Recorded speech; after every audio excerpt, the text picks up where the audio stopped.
Good afternoon, everybody. This afternoon's proceedings are being live streamed with a 10-minute delay. Those with mobile devices may use them to report what they've heard in the hearing room, but only after 10 minutes has elapsed since the event that they're reporting. They may not be used for recording or photography. Yes. Ms. Hemingway. Mr. Metcalf, moving into 1996 now, in terms of anti-fascism, is it fair to say that the context then was that there wasn't much by way of street disorder at all because the BNP had withdrawn and moved into politics and ballot box activities? Yeah, I mean, it's fair to say that in the past there wasn't large-scale disorder also, but there was less of it. They'd taken a more less of a physical approach and more of they'd been defeated physically, and they had taken a more political approach, which has ultimately proved to be much more successful.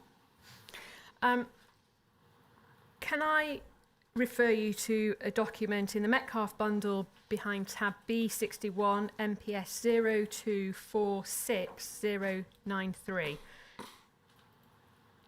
It's a report of the 20th of March 1996. And we can see that this is a public meeting at the Newham branch, it's the Newham branch of Unison and Resistance that you spoke of before lunch, or the Colin Roach Centre. And it's looking at politicising, if you like, the approach. I'll just give you a moment just to look at it, if you can. Is that big enough for you on the screen? All right, so. Okay, then paragraph 1 then, please. The actual title of the meeting was How Can We Fight Fascism at the Next General Election and Beyond? Two main speakers, Steve Headley of the CRC and somebody who's privacid from Militant Labour.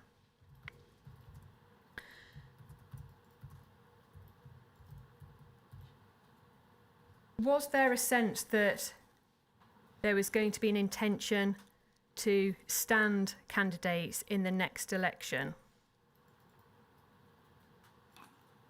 I don't know, to be frank. It says the... It does seem to from that report, but I wasn't. I don't believe I was at that meeting. It was something that if that was going to be the case, it would have to be on an agreed programme between the people that were present.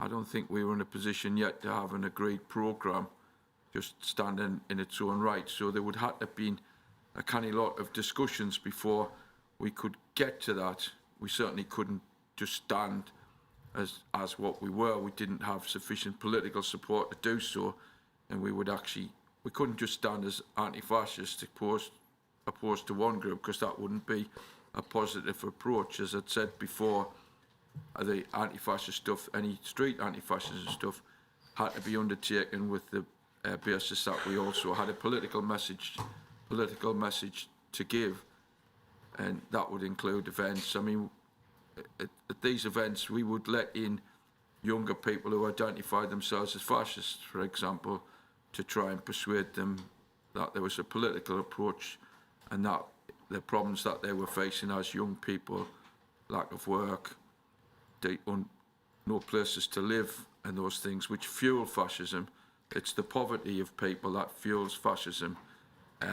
We would need to do that. So this sense that there might be an approach to standing candidates on a broad left social alliance platform. Yeah, it would encompass all those issues you're talking about. And obviously, the militant, as they were at that time, they had candidates, they had elected MPs, in essence, Pat Wall in Bradford, and also, I've forgotten the name of the lad in Liverpool, my apologies to him, I should really remember that. And they and some of them later went on, of course, to stand up to the community charge or poll tax, as was. So, and successfully stand in that respect, and did a very good job. So the general thing about that was, sorry, the poll tax was before, my apologies, and the general approach would be one that people would support, but we would be a long way from that on an agreed platform. Well, as far as I know, unless agreed programme or platform had already been agreed, but I was. But it seems to be in a kind of a nascent idea as to maybe this is the next stage. Yeah, of course it was, yes. So the final paragraph on this report, please. There were going to be meetings to discuss the issues, as you say, and also there was going to be an opportunity to discuss holding a Cable Street commemoration on the 20th of October. And is that a commemoration of the Cable Street opposition to Mosley and the fascist? Of course, the period that was coming up in the October would be the 50th anniversary of Cable Street. So that would be, well, nobody would be present if they didn't agree with that. Generally speaking, though, this is a report on democratic, legitimate political organising. No, any sense of a public order element to this? Well, to be fair, the other events that we held were the same, just a different year. Can we have a look at the bottom of the document to see who was in attendance? I think it does show that you were there. It may not have been particularly memorable, but it shows Mark Cassidy was there, and obviously I can't say it wasn't particularly memorable. There's just such a lot of events, to be fair. Yeah, but we can see Mark Cassidy has noted himself there. So Mark Jenner, it's obviously coming from his intelligence. Was it something that Mark Jenner had to be involved with, or could he have excused himself from this kind of meeting? Would he have been expected to have been there as part of Well, he was the delegate. CRC? He was our delegate to other organisations on an anti-fascist level, so his attendance would have been. We weren't a democratic centralist organisation. We couldn't force people to do it, but if they became elected to posts in which they were the representative of the organisation, then yes, they would be expected to attend, and then they'd expect to provide report back so that other members and people could work out whether they wanted to remain involved, and if events were being called, then that would be the case. And then if there was any literature to be handed out and other bits of stuff, they would take responsibility for giving the general, usual trade union and labour movement stuff. Can I refer you to MPS 0246264? It's behind tab B117 in the CRC bundle. Oh, sorry, my apologies. Is it coming up on here as well? Yeah, it should be brought up for you. Okay. A report, special branch report of the 14th of May 96. And this is in relation to the East London anti-fascist action and their ability to mount effective activities, and it's been limited by a shortage of capable street fighters. The affiliation, and this is with the CRC, so the affiliation en masse of the Colin Roach Centre to EL-AFA has boosted the number of willing confrontational activists to about a dozen from EL-AFA's previous total of only 5. Does that ring a bell with you, that about 7 or so activists from CRC were boosting AFA's activities? We certainly had 6 or 7 people who were capable of looking after themselves. And again, we're talking about street fighters in the sense that you'd spoken about. Yeah, very before. Much the case. I'm not sure what events there was to get on, to be fair, but yeah, we were able to defend activities that we participated in. You previously said that it was Mark Jenner that pushed the AFA agenda, the anti-fascist agenda, or at least affiliating with other groups. Is that what's happened here in relation to this report? Has he encouraged people to affiliate? He was our delegate, and he had those responsibilities. At the same time, people were experienced enough to know that if it was a ridiculous agenda, then people there would have been opposition to that. People had enough experience to know that our intention was to be better organised than the opposition. You say in your witness statement that, and it's at paragraph 2.18, that Mark Jenner was also keen to get involved in activities down in Kent. I have no knowledge of that at all. Do you know whether he attended National Front demonstrations in Dover? Were you aware of that? I'm aware of that. He did do so. He was on the television doing so I was aware in that respect. I have absolutely no knowledge, and I'm absolutely certain that nobody from the Colin Road Centre attended officially, or we couldn't say officially. Like I said, we're not a democratic centralist organisation, but he did so not on behalf of the Colin Road Centre. If I'd personally gone to Dover, I had a stack of mates who lived in that area as a result of doing work which we did with the Trade Union Support Unit during the dispute by the P&O seafarers. So I would have, the first port of call, sorry, that's not supposed to be a joke, but would have been to speak to them. So, and there's no way I never went, and I don't think I didn't know anybody else who went. That was it.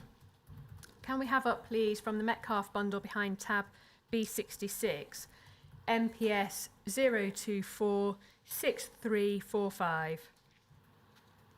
And this is in relation to an AFA meeting at the Tutton Shive pub in Islington on the 2nd of June 1996. If we go to the bottom of the document.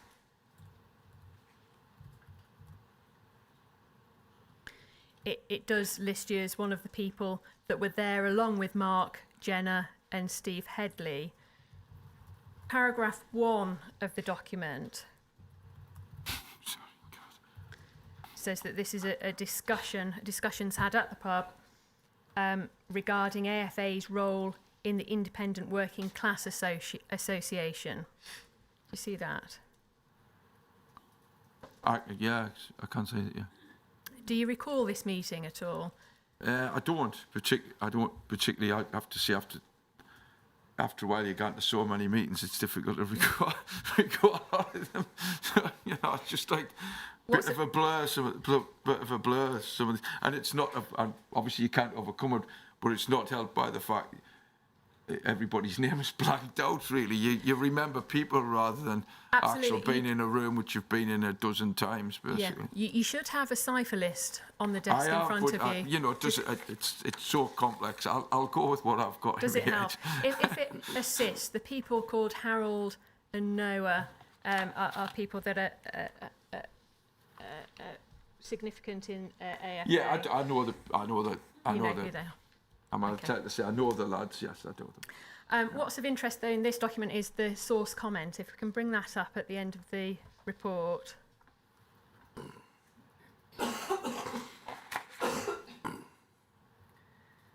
And this is obviously a comment by Mr. Jenner. The overall impression given by this meeting was that AFA is an integral part of the IWCA with its own emphasis on white working class males who enjoy violence. Now, we heard from Mr. Headley yesterday who rejected that description. Do you have anything to say about the way that it's been described My there? description of this is that by this point, anti-fascist action really didn't have sufficient people to be proclaiming itself as an IWCA Praetorian Guard. And by that, do you mean that the people there were not... They had lost any real respect that they'd had with large numbers of people because of some of their behaviour, and that this was a they didn't have the people, and people no longer trusted them, and ultimately it's that which led to their ultimate demise.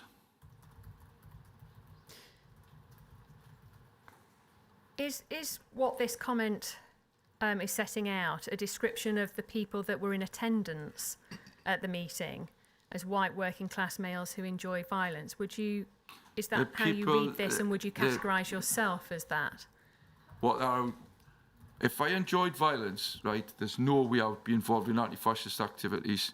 The truth of the matter is that plenty of my mates who know exceptionally well even now enjoyed football violence, and I completely rejected any of that sort of stuff. So even on that basis, that's a nonsense. I had mates of mine who went all around the country enjoying violence. I stopped going on the buses with the lads who enjoyed such violence, and I went with other people, and I've done so. Well, I've attended 1,300 Sunderland away games. I've been to thousands of other football matches. I've been to Celtic Rangers games. I've been in most of the local derbies that have taken place. I watched England play away in the 80s. I stopped gunning because of the violence that was associated with watching England, particularly after 1990 and the stuff that happened. I went with England fans in 1990 to Italy. So you reject it in relation to you personally. What about that as a description of the other people? I can't speak about the other people. You'd have to ask them. Basically, people were very, very conscious of the fact that if they were involved in violence, there would be good possibilities they would be arrested and sent to prison. Some people were.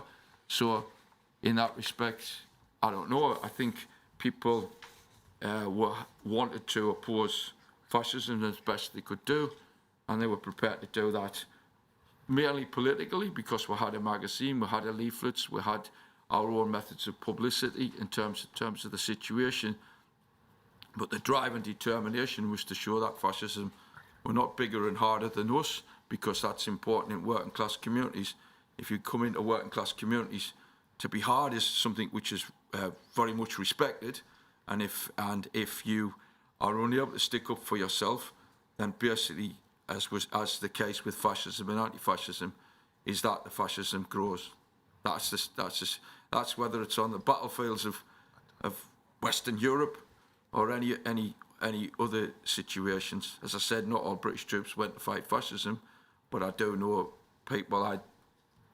For example, I had people in East London, in Hackney, who had done so, and gave me and told me about those experiences, and had an understanding of a great, strong respect for those people.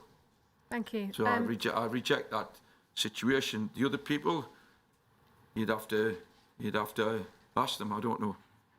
I do know, to be honest. I'd say no. Okay. Say that, yeah. There's another report that I don't need to display, but it's from the 3rd of October 1996, and it appears from that report that the CRC formally withdrew sponsorship of the IWCA at that time. So it says the upshot of the meeting is that the CRC is now formally withdrawn sponsorship. It's effectively disaffiliation. Do you recall that? No, to be honest, I'm quite surprised about that. I can't remember that. Okay. Do you want to see the report itself, or are you happy to take it from me? That's what it says. October 96. Yeah, it's the day before Kib Street. I haven't got anything to say. I cannot remember it, and I'm surprised that we withdrew. Sorry. Okay. That's it. Do you want to see the report? No, and no, we can have a fine. look and. You're fine. No, I'm fine. If I cannot remember it, I can't remember it. A further report is the annual report of the SDS 96 to 97. It's at MPS 0527564. So the SDS each year produced an annual report setting out its achievements during the year. If we can go to page 15, please, paragraph 9.2.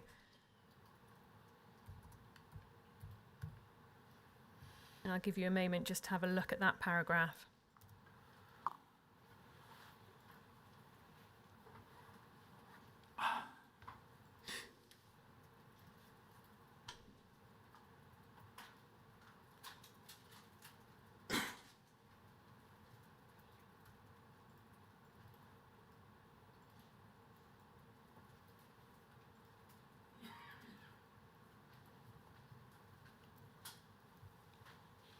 Cheers. Do you think that that's reflective of what was actually going on the ground? So that the London-based resistance Have group provided valuable intelligence on potentially violent confrontation between Hackney Council workers and their employers. I'm sorry, but that's just out and out ridiculous. There's not, the whole thing is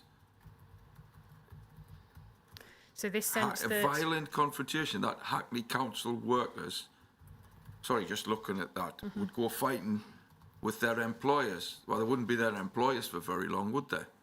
I mean, it's just, you know, you kind of gone into work and start attacking your employer. I mean, where? That's off the wall. would you accept that the resistance group had strong ties with very violent anti-fascist organisations which participate in serious assaults? I wouldn't accept that, because our participation in like anything else, you can't have,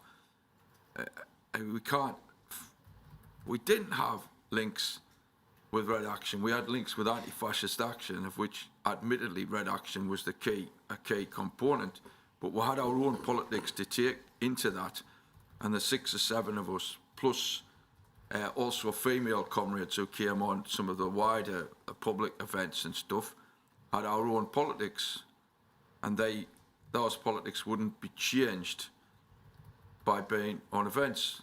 We went to events to make sure that there was more of us, and that if it got difficult, that we could look after ourselves. That was the perspective which we had, and to get new people to go on such events, because obviously, if the fascists turn up with 30 or 40 and we turn up, and this is massive exaggeration, but if we turn up with 300 or 400, then the event is dead, isn't it? That's the end of that event. We've got it. We have the space.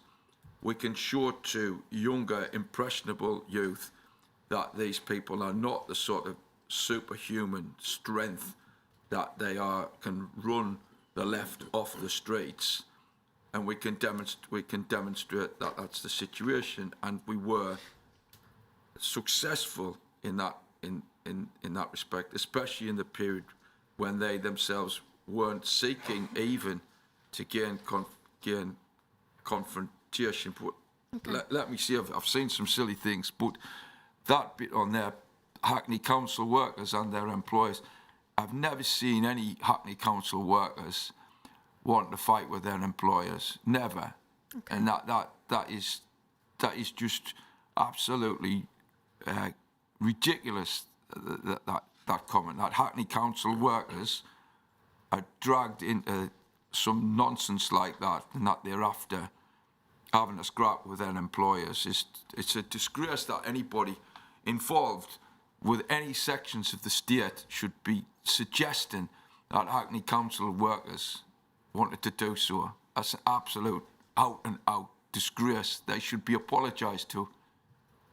What about this bit about 2/3 of the way down? SDS coverage of the IWCA and its component parts continues to provide good preemptive intelligence about anti-fascist activity, and this being particularly useful in the run-up to the general election. So given the general election coming up in 1997, was there an anticipation that there was going to be much public disorder or anti-fascist activity at that time? There wasn't.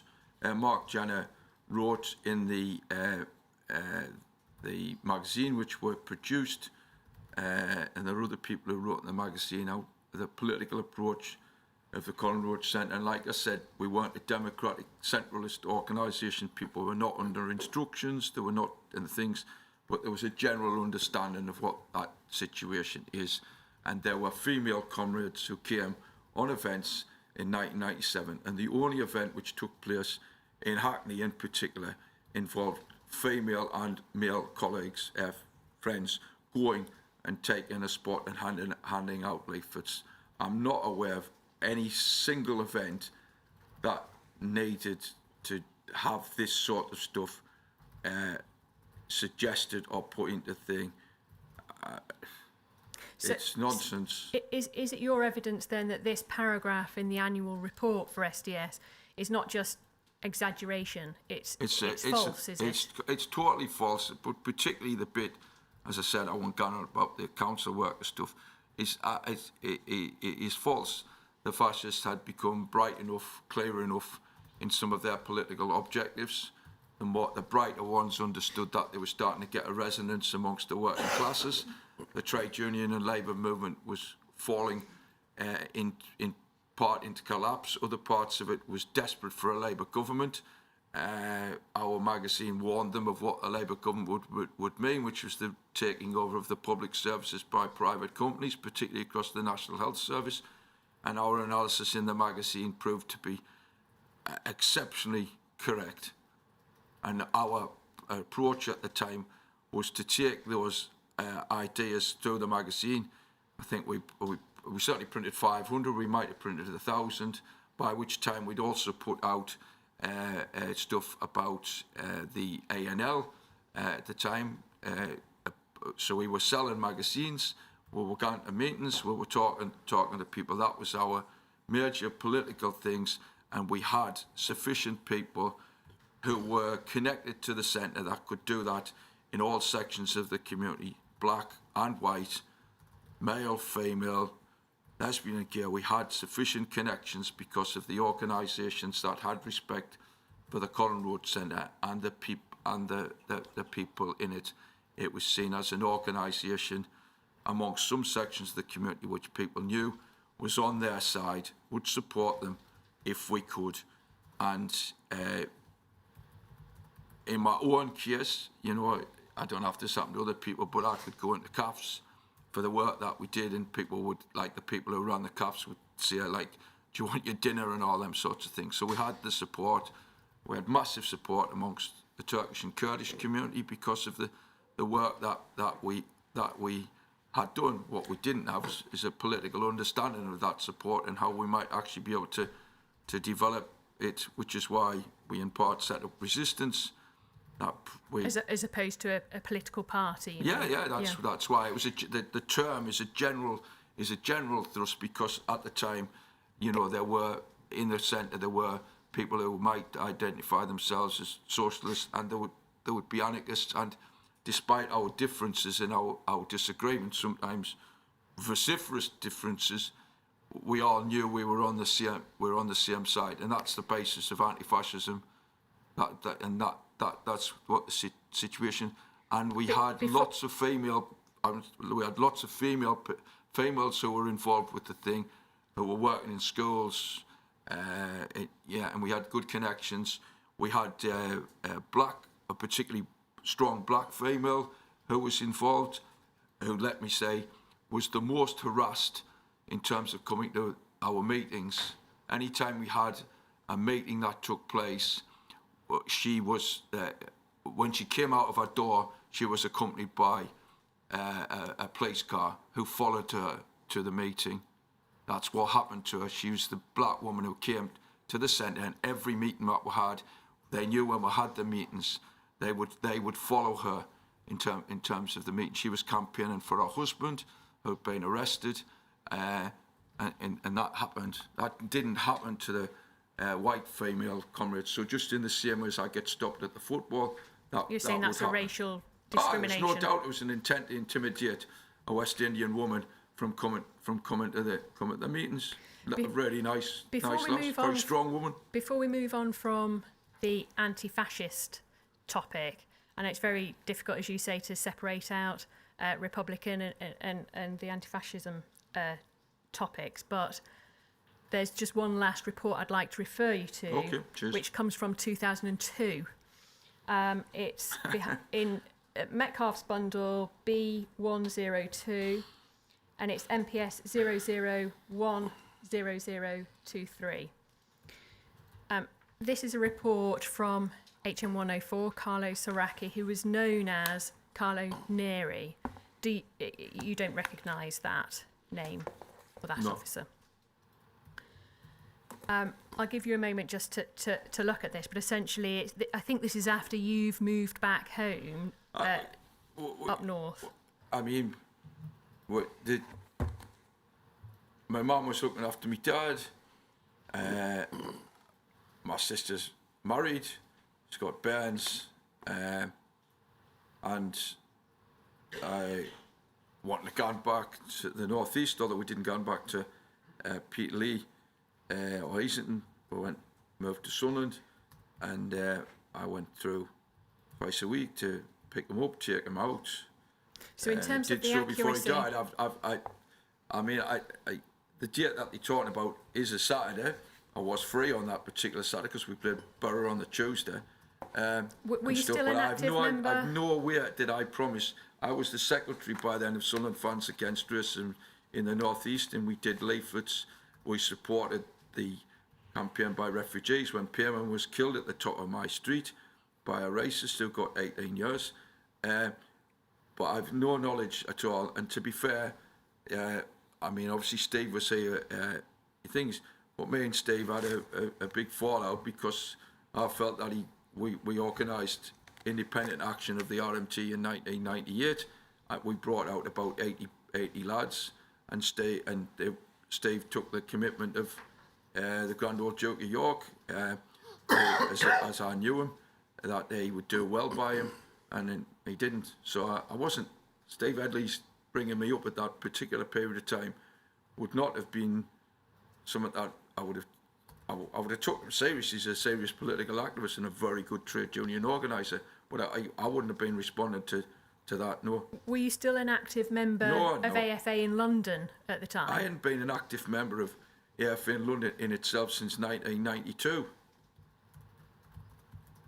I'd been an active member of the Colin Roach Centre, who were affiliated to AFA, but I was not an active member of Anti-Fascist Action since 1992. So it's 10 years out of date. So it shows how limited information they actually had on my political activities. I mean, if they could have employed 3 or 4 workers to find out all the political activities I was involved with. So that, but it still wouldn't.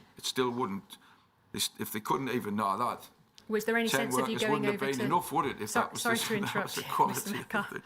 No, you're right. Is there any sense of truth in you looking to go over to Liverpool and taking with you 6 stewards for a march in Liverpool at that time?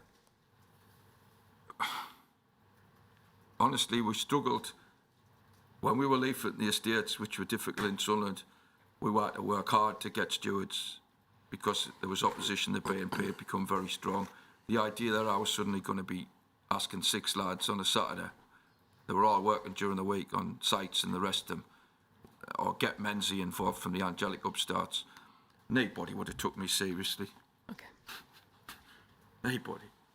So moving on to a slightly different topic then, I'd like to ask you about Mark Jenner's level of influence. So was he part of the editorial board of the CRC's bi-monthly anti-fascist bulletin? We had a magazine. Did we have a bulletin around anti-fascism, if you say so? I can't remember it, I have to say. The reference is MPS 0245571.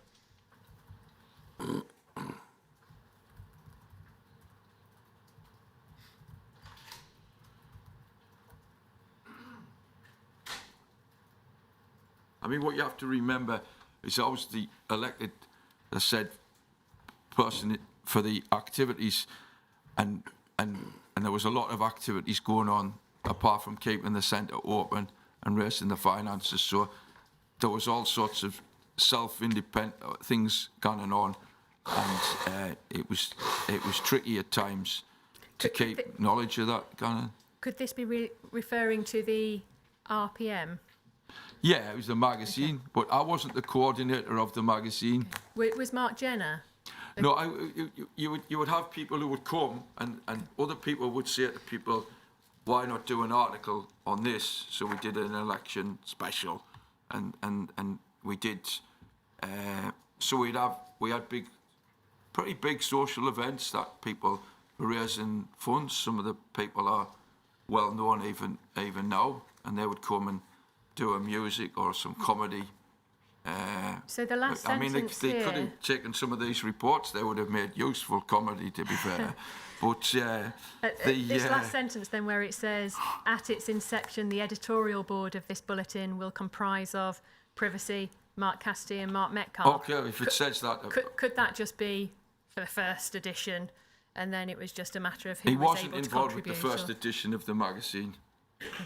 What year Okay. are we talking here? 95? Oh, maybe... The first edition was on the front. The first edition, it was a 5-page about the work of the Hackney Community Defence Association, by which time had been incorporated into the Colin Road Centre, but talked about how many people, the general statistics, the general information. I think I've got it in here, to be fair. But this isn't really ringing any bells for you as anything significant? Well, I mean, Molly Malone's was a regular place, and I think, as I mentioned earlier on, two of my mates who still go to football, they were attacked in a separate place, and one of them, thanks to the work of Hackney Community Defence Association, his case against him, he was found not guilty, and subsequently went on to sue the place successfully. Can I just ask you for help then in terms of the other positions that we understand Mark Jenner filled during the course of his deployment? Okay. North London organiser of anti-fascist action. Are you able to help us with that at all? If he was, he was. Okay. Secretary of the Brian Higgins Defence Committee. I'm able to help you with whatever you want on that. What was he? Yes. The secretary of the Yes, he Brian was. Higgins Defence Committee. And were you treasurer? I usually have some responsibility, to be fair. Yes, I suppose, because I knew bands and I knew people and I knew the various people in the trade union movement that we could get monies off. And as secretary, did Mark Jenner have much influence over that campaign then? No, he didn't have influence over that campaign in the respect of that, because we had serious political activists in the Brian Higgins campaign. We had people who had taken the best strike action, which was the Lang's lockout dispute of 1986, in which a group of workers defied the anti-trade union laws and won back their jobs. So Mark Jenner was a complete novice in this. He had no strike action experience. He had nothing to bring to the table at all. In terms of being secretary, though, would he have had access to Of course. people's data? Of course. Okay. Of course, he What had about- access to the important persons. And as we know, Brian Higgins, this booklet, as we know, as we said before, proved to be part of the stuff that was used to. I mean, Brian was already victimised for his trade union activities. So yes, he would know. Mark Jenner's also role in the Building Worker Group is when the Building Worker Group supported Johnny Jones. God rest his soul. He's just died recently. And stuff, and at the. I'd like to ask you a few more questions about trade union activity a Can I bit just later on, explain? if I can. Obviously, Mark turned up on the picket lines during the dispute to get Johnny his job back. During that period of time, a guy on a motorbike with a big chain attempted to attack us, and Mark prevented that attack. And to be fair, I'm fairly grateful for him, because if he hadn't, I think one or two of us might have got very badly injured. AFA legal or welfare officer. Did you know whether he held that role or not? What was that, sorry? AFA legal I've or no welfare idea. officer. To be fair, if he held that role, it was a role which he had no accomplishments for, so there can't have been a lot of legal work going on. Member of an AFA strategy committee. No idea. I'd like to move on to another topic now, republicanism. Yeah. You make no secret of the fact that you're a lifelong Republican. I'm still even today a member of the Republican Labour Education Forum. I've been an English Republican first and foremost since I was 15 or 16 years of age. And through the CRC, you allowed Saoirse to the Republican prisoner support group to use the CRC No, it wasn't just premises. a Republican support group. It was the intention was that all prisoners should be released.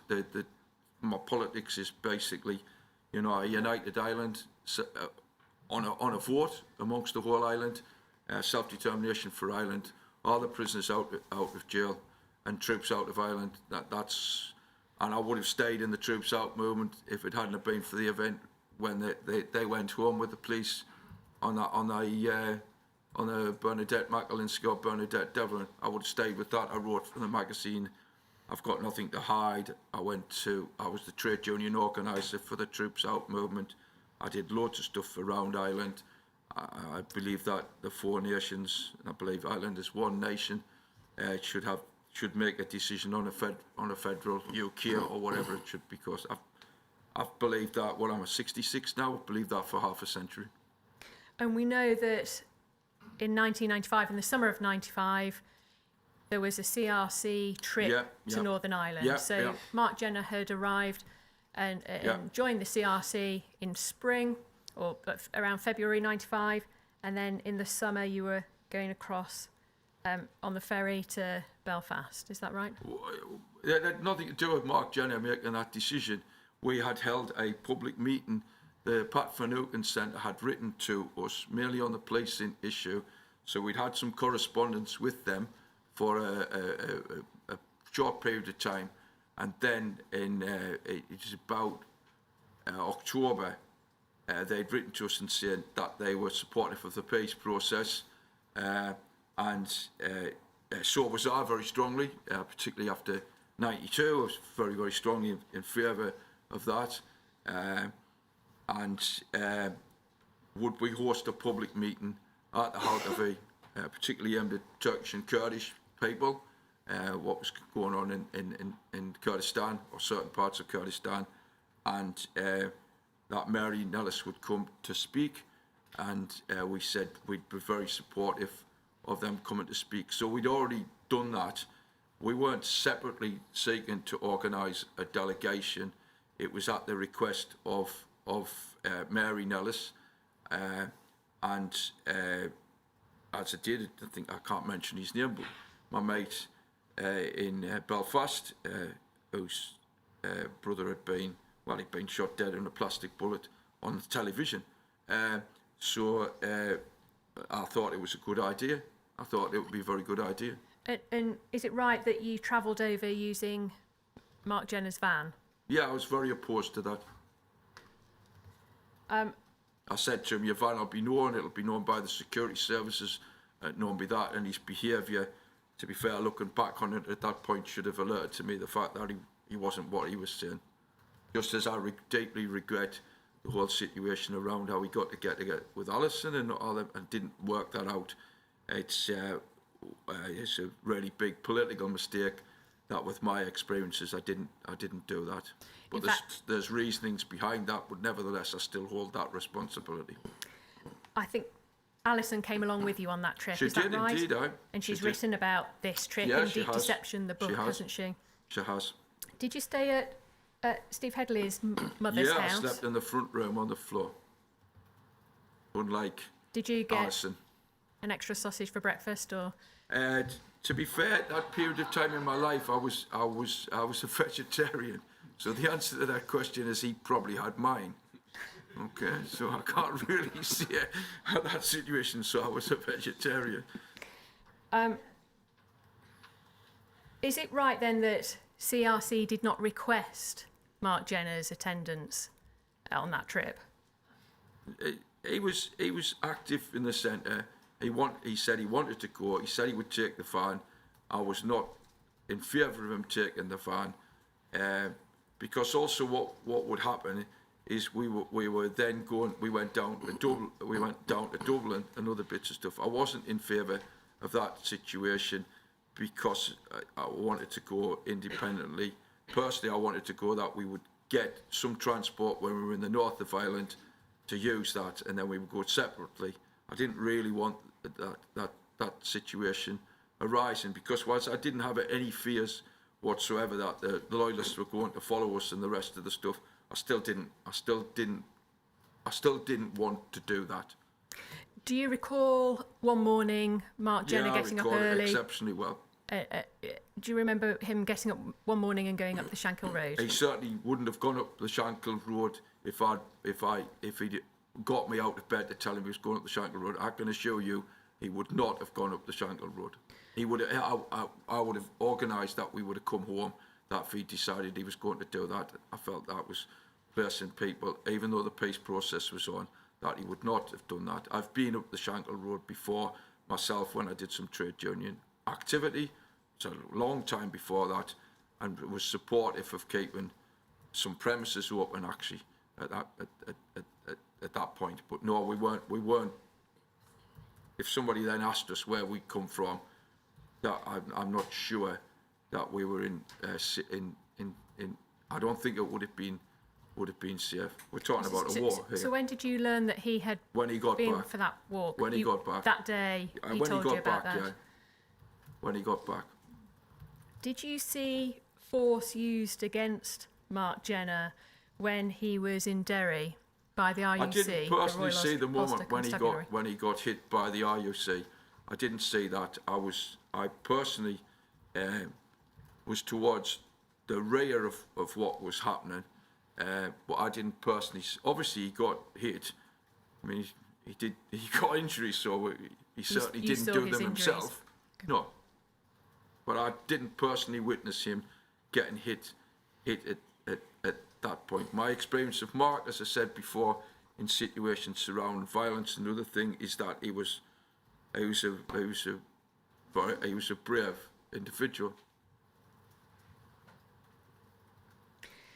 Can I refer you to Metcalf bundle behind tab B38 MPS 024 5510. Okay, cheers. This is a report from the 22nd of September 95. Okay, cheers. So this is not long after that trip to Northern Ireland. Paragraph 2, please.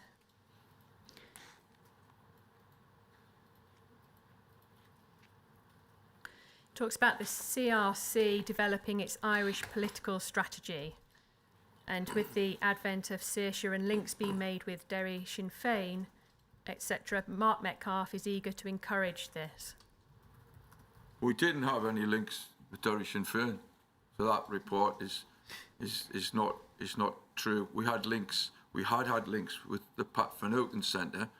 We had a correspondence with Mary Nellis, but we were not affiliated to Derry Sinn Féin. No Irish organisations ever came to us and asked for relationships. Never. Did you in fact develop an Irish political strategy? I think we would have liked to, but I don't think the politics of the people evolved around the Colin Roach Centre, to be fair, made that a particularly easy task. Was there any element to the activities of CRC or you personally that could reasonably be described as supporting criminal or terrorist activity in the form of supporting Republican activity?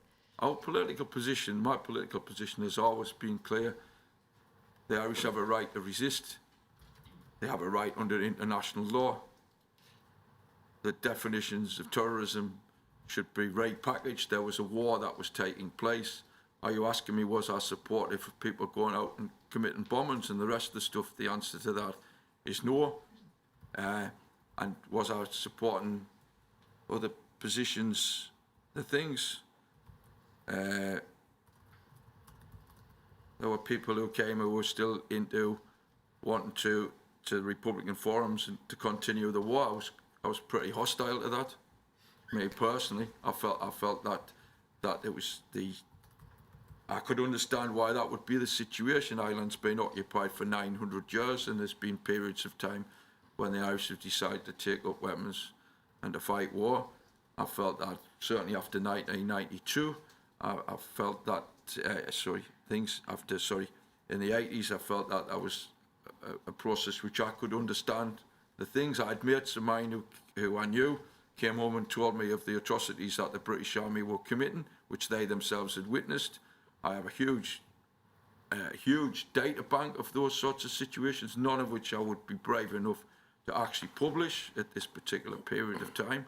So I knew what was happening in Ireland. I'll refer to it as war till as long as I'm alive. I've refused to use the words troubles. But no, I wasn't going around supporting that. I'm a socialist after all. So no, and whilst I understand what was happening, I understand the killings and the rest of it. And stacks of mates and lads I knew who were in the British Army. I felt often very, very distressed to hear of their deaths. I felt that was a futile waste of time that they were in the British Army. It upset me a lot.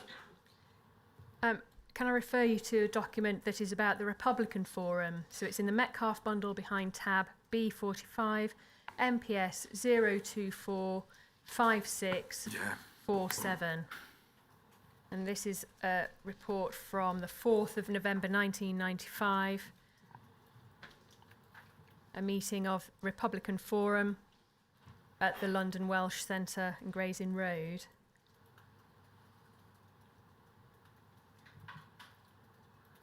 Can you see that enough just to scan over it and read part of that?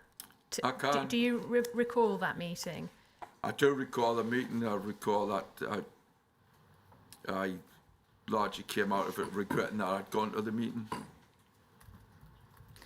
And had you gone to the meeting with Mark, Jenna and Brian Higgins? Yeah, the campaign was on. Brian and he's dead now, Terry Little had called the meeting. I knew Terry very well, and stuff, and that they were involved, and I went. To be fair, I went on because Brian asked me to go, not because of Mark Jenner. I went because Brian asked me to go. Paragraph 4, please, if we can highlight that. So 2 speakers allowed 20 minutes before questions from the floor were taken. Many in the audience expressed disquiet about the platform's rejection of the ceasefire.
does this report ring a bell? Were you Yes. intending to go back to Northern Ireland in, No, in we weren't regard intending to go back, that? and obviously the person that referred to is somebody I've known since he went to Teesside Poly in the 80s.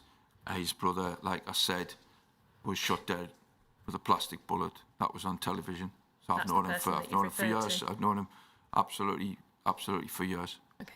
So this report is accurate, but doesn't He have didn't any keep us bearing in informed of the terms- situation with Sinn Féin in Ireland. That's deliberately phrased. He kept us generally, and he wrote in the magazine.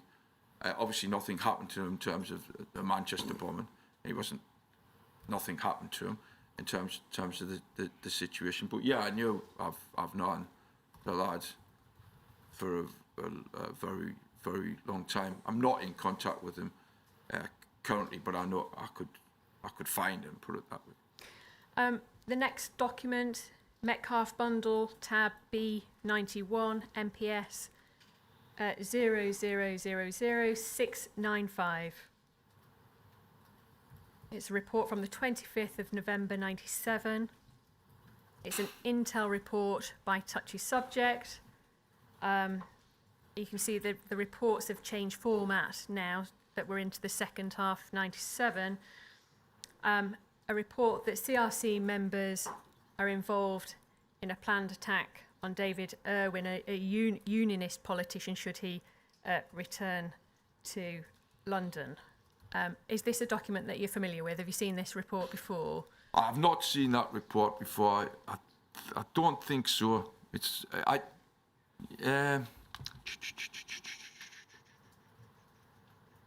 think you refer to it in your witness statement. I have then. If I've referred to me, my apologies. And the way Yes, I have. your Obviously, response to because it was I've that responded it's to it. simply not true. In fact, it's laughable.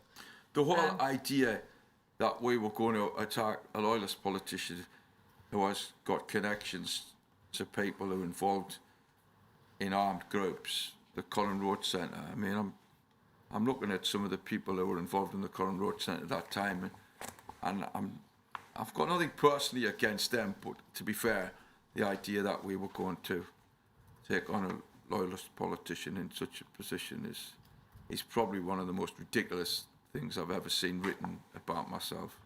So politically, you're opposed to the PUP.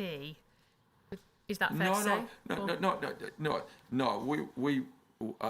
The stuff that we put out had been based for a number of years on the fact that the militant tendency had sought to pretend that the Progressive Unionist Party had some forms of links to socialism and had defended outrightly a PUP councillor who had the murder that took place in which the most depraved manner on a female was somehow a socialist, and it was in connection. It was largely I think in connection. in relation to that, I think you've exhibited leaflets and writing in relation to that incident, haven't you? And that was that. But we were not in a position, right, we were in a position to point out the politics. We're not in a position. He was an elected representative, okay, of a political organisation. The peace process was on. The idea that firstly we could actually do anything physically to the leader of the PUP it's not laughable. It's serious, of course, but it is laughable in the bigger sense. And the idea that we would seek to do so except by entirely legitimate political reasons, by producing a leaflet, handle it out, and doing that situation is crazy. Of course, we were shocked when he turned up. We didn't think he was going to be there. I mean, we never thought he was going to be there. But to be honest with you, if there was 20 of us, he was not intimidated. He had a security guy, you know, and the security guy who was there could have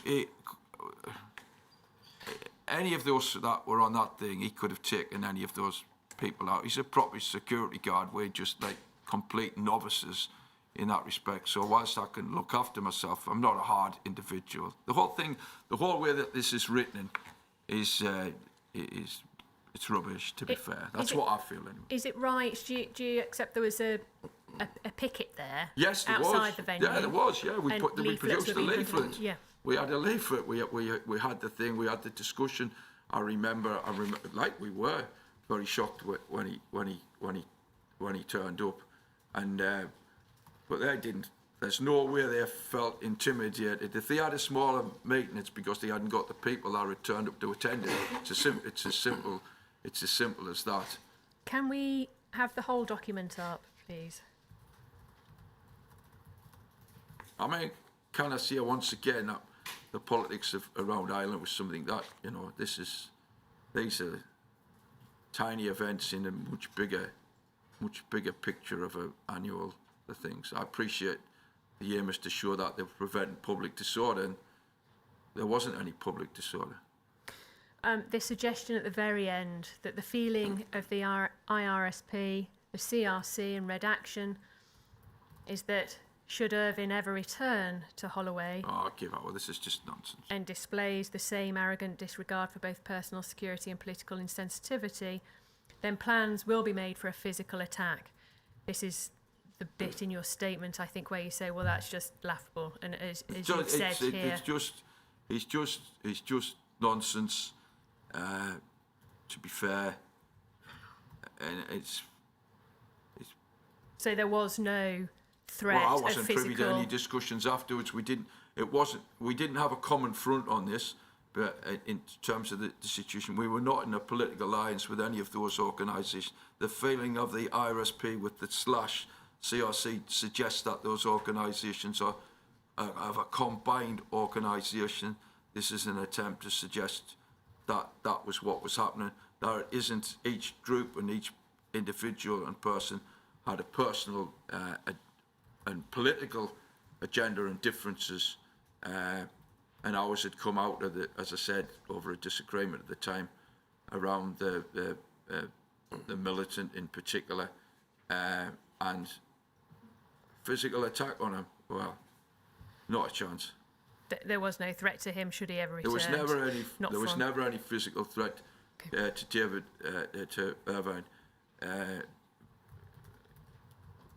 Like I said, there was never anything, and Irvine and them could respond with far greater force than our handful of people. No chance.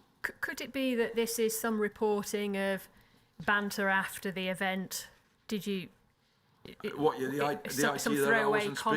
idea that I was speaking to the members of the Red Action and we gone drinking afterwards to make a discussion as to what Colin Road Centre members the thing, that's nonsense. I'm sorry, that's nonsense. Can we have up then, please, Metcalf bundle B92 40726. It's a report of the 8th of December 97 now.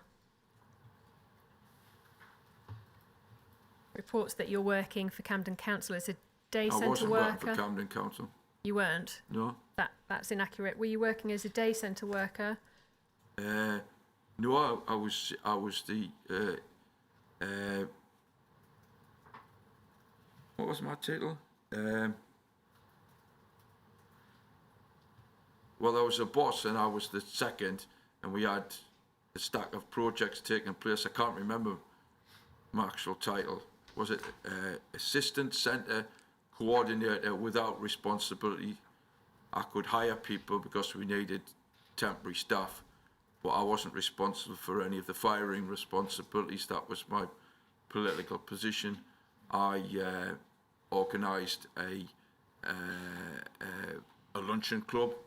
I organised a youth project. I worked in a creche 2 mornings a week. I produced a document that was around child abuse and child protection, which was subsequently taken up nationally amongst a fairly large number of organisations. It became part of policy to give such documents out in a number of councils. I had a reason for doing that because of abuse that had taken place when I was a kid, and I was very dedicated to that job, and I really enjoyed it.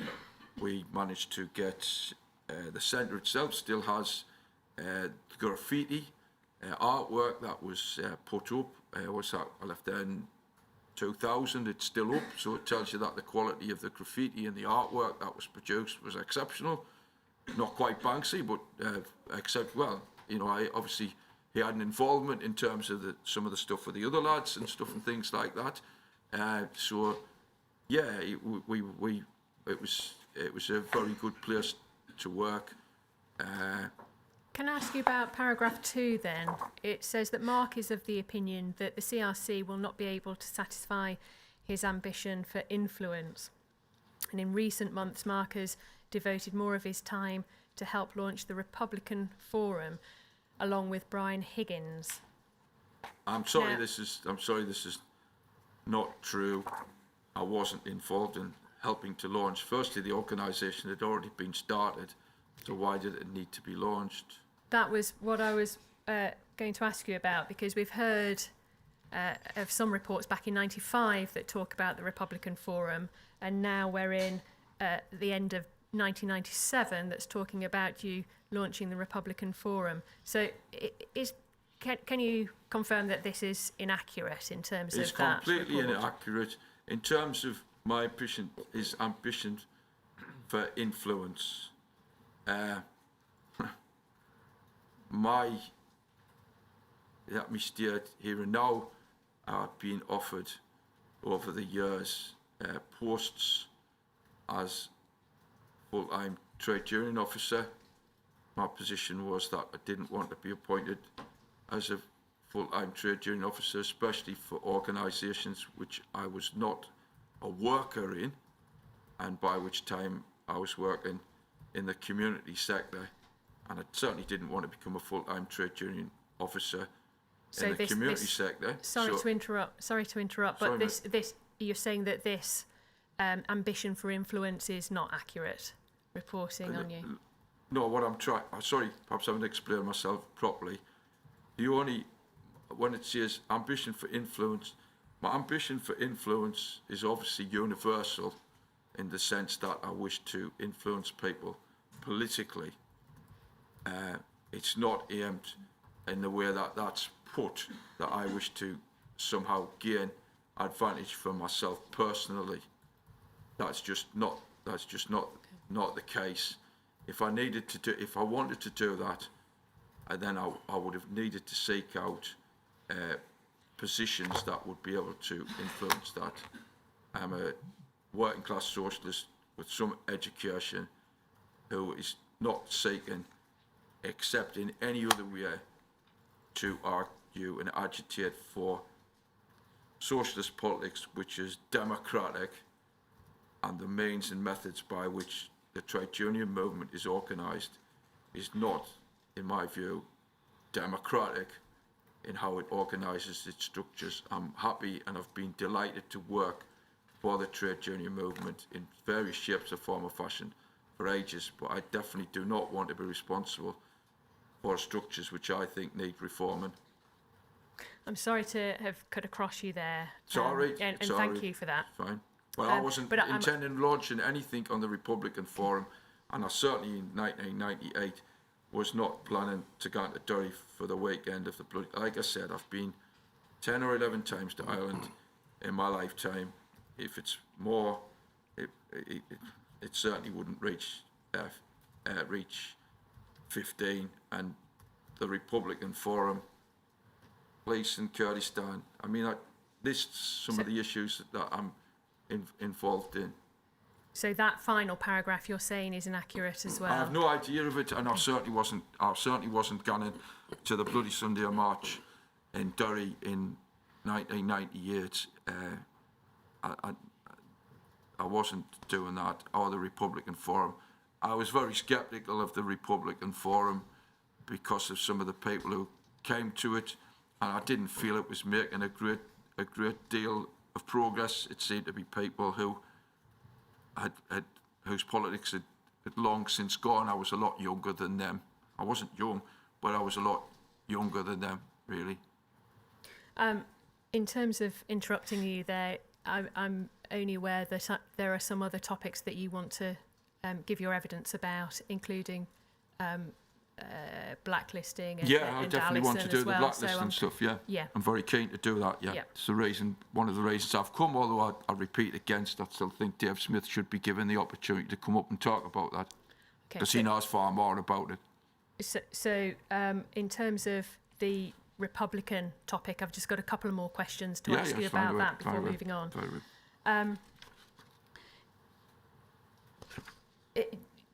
The Republican Forum, we've heard that there is some inaccuracy about you launching that group.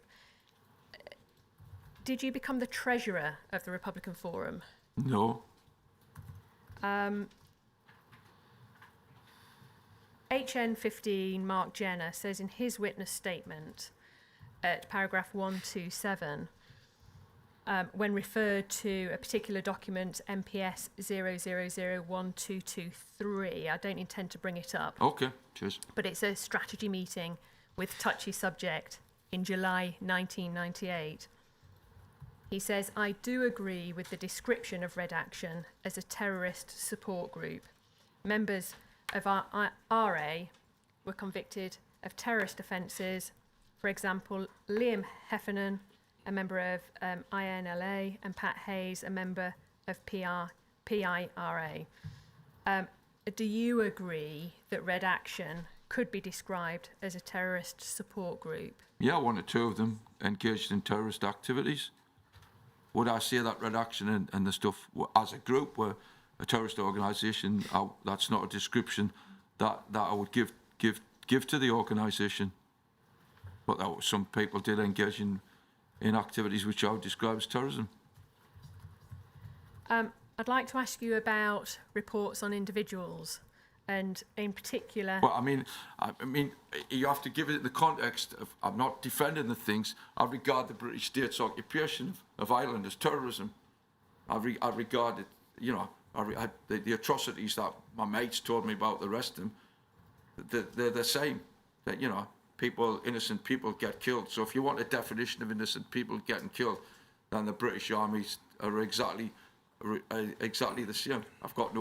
The things Britain has no right to occupy parts of Ireland or to continue to occupy parts of Ireland, and I'd celebrate to the end of my dying day if Britain was not continuing to occupy parts of Ireland.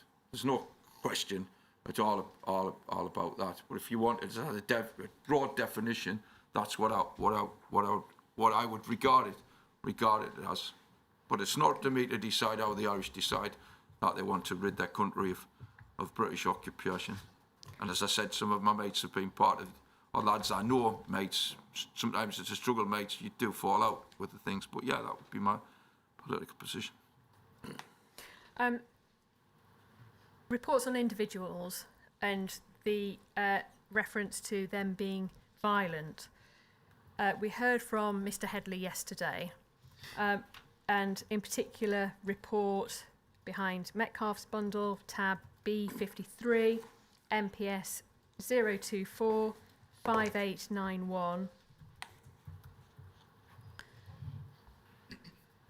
We can see here at the bottom of that page a reference to him being violent with a strong Irish accent. And then Steve Headley, a committed Republican from Derry. You knew Steve Headley quite well, did you? Would you? I know Steve very well, of course, yeah. And would you agree with this description of him and what's set out in this report of him? Did Steve upset lots of members of the CRC? I mean, Steve's attitude would upset people very generally in terms of the fact that he was very strong in promoting his politics. But I wouldn't say that was a general thing. I wouldn't say that was the situation. He's a working class lad out. He's a working class lad out of Derry, and he's been a building worker all his life. And such people are not soft. They're not soft. They bring with them their experiences of life, and that's where we gain how we gain actions and attitudes and the rest of the stuff.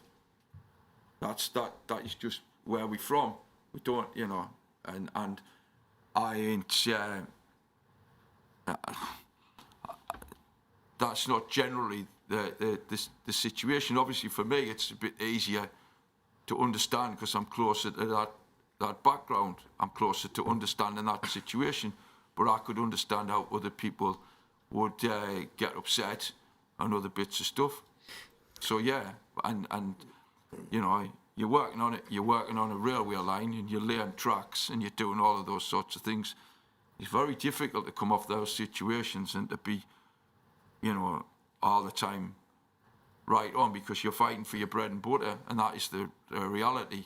I've seen it in my dad. I've seen it in all sorts of people, and so sometimes you can find it difficult to express your politics in the best of ways. But that's not generally how I view Steve. No, it's not how I feel. Had you seen him being aggressively violent in terms of instigating violence on demonstrations or any of the? No, I hadn't seen anything like that with Steve. I had seen on picket lines where we had discussions, put it that way, and they were aggressive discussions. You can't have that when people are shouting and screaming and the things. You have to be, again, the same situation on anti-fascism. You've got to know that if you're going to get in such discussions, that if the other persons decide that they want to wallop you on that, you can look after yourself.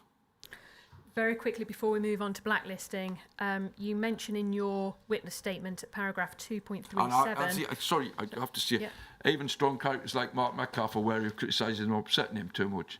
Well, that's going to be interesting, because 2 years later, me and Steve had 12 articles in a magazine in which we both vigorously attacked each other. So I never had any difficulties criticising Steve Headley. It ended up, with us falling out, me contending that he'd sold out an industrial dispute that he was involved with. There's no secrets about that. You can read about it. Just like I said, I think it's at least 8 articles. I wrote a pamphlet on it, which I published, saying that Steve had sold out an industrial dispute in conjunction with Mr. Bob Crow. So the pen is mightier than the sword. In terms of I had no problems in terms of the situation, and I haven't had any problems speaking. And even if I thought personally that was going to be the case, I would be brave enough. I would be brave enough to say it to she or he. I would do that without question, and I think everybody knows that's the situation. Sir, I've got an eye on the time. It's 3:30. Is now a convenient time to break? I do have short questions about Mark Jenner and his instances of violence, but that can wait till after the break if yes, if you're going to get on to blacklisting, then I think that it needs to be sufficient time to deal with that. Yeah. So 10 minutes now, is that all right? We'll break for 10 minutes. I'll get a cup of tea again. So, cheers.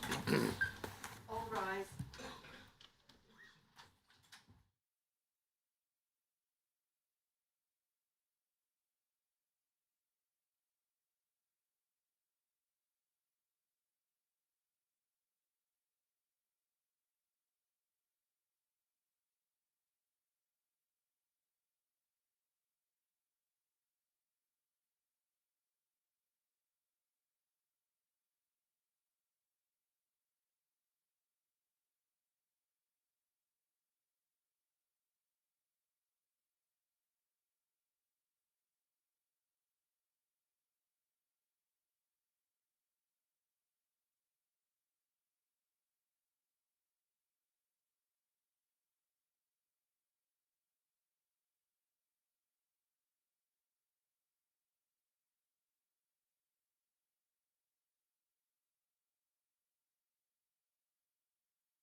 Mr. Metcalf, just before the break, I was going to ask you about Mark Jenner's use of violence.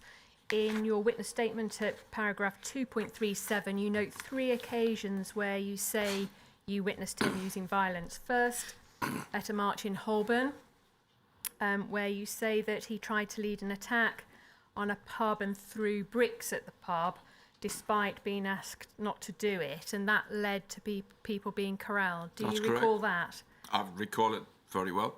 Okay, and what was the purpose for him doing that? Do you recall that?